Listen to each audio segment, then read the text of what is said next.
বন্ধুরা কেমন আছো তোমরা? ভ্যারাইটি অফ লাইফ থেকে আমি মুনমুন। আজকে তৈরি করব পাস্তা, বাচ্চাদের জন্য ঝটপট পাস্তা। আমি এখানে জল বসিয়ে গরম করে নিয়েছি, দিয়ে দিচ্ছি 1 প্যাকেট পাস্তা, সেদ্ধ করে নেব। সাথে দেব সামান্য লবণ আর দেব একটু করে তেল। ভালো মতো সেদ্ধ করে নেব। পাস্তা অনেকটাই সেদ্ধ হয়ে এসেছে, আর একটু নরম মোলায়েম সেদ্ধ হওয়ার জন্য আমি অপেক্ষা করছি।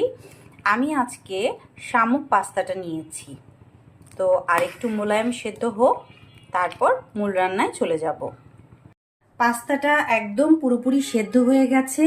আমি পাস্তাটা জল ঝরিয়ে ধুয়ে নিচ্ছি ভালো মতো, তারপর পরবর্তী রান্নায় যাচ্ছি। পাস্তাটা ভালো মতো ধুয়ে এইরকম একটা ঝাঁঝরিতে দিয়ে ভালো মতো জল ঝরিয়ে নিতে হবে, তাহলে শুকনো পাস্তাটা হলে পরের যে রান্নাটা করতে সুবিধা হবে। কড়াই গরম হয়ে গেছে, দিয়ে দিচ্ছি বাটার। আমার বাটারটা গরম হয়ে গেছে, দিয়ে দিচ্ছি রসুন কুচি আর মরিচ কুচি। রসুনটা ভালো মতো ভেজে নেব। রসুন ভাজা হয়ে গেছে, দিয়ে দিচ্ছি 1 চামচ পেঁয়াজ বাটা। দেব 2 চামচ মতো ময়দা। ময়দাটা ভালো মতো ভেজে নেব। এই পর্যায়ে অ্যাড করব আমার ঘরে বানানো টমেটো সস। চুলার আঁচ কমিয়ে দিতে হবে দুধ, 2 কাপ পরিমাণ। দেব একদম সামান্য পরিমাণে একটু চিনি।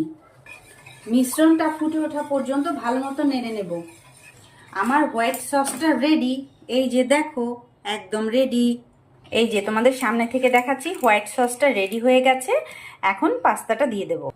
পাস্তাগুলো সব দিয়ে দিচ্ছি।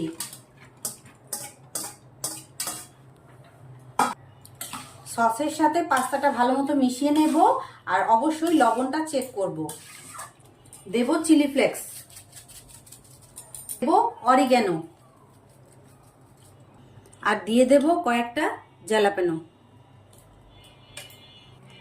হোয়াইট সস পাস্তা একদম রেডি। আমি এখন তোমাদের সার্ভ করে দেখাচ্ছি, একটু অপেক্ষা করো। এই যে হোয়াইট সসেস পাস্তা রেডি। এখানে হোয়াইট সস দিয়ে আমি পাস্তাটা রেডি করেছি, আর ওপর থেকে সুন্দর করে একটু চিলি ফ্লেক্স দিয়ে দিয়েছি। এই তো রেডি ঝটপট হোয়াইট সস পাস্তা।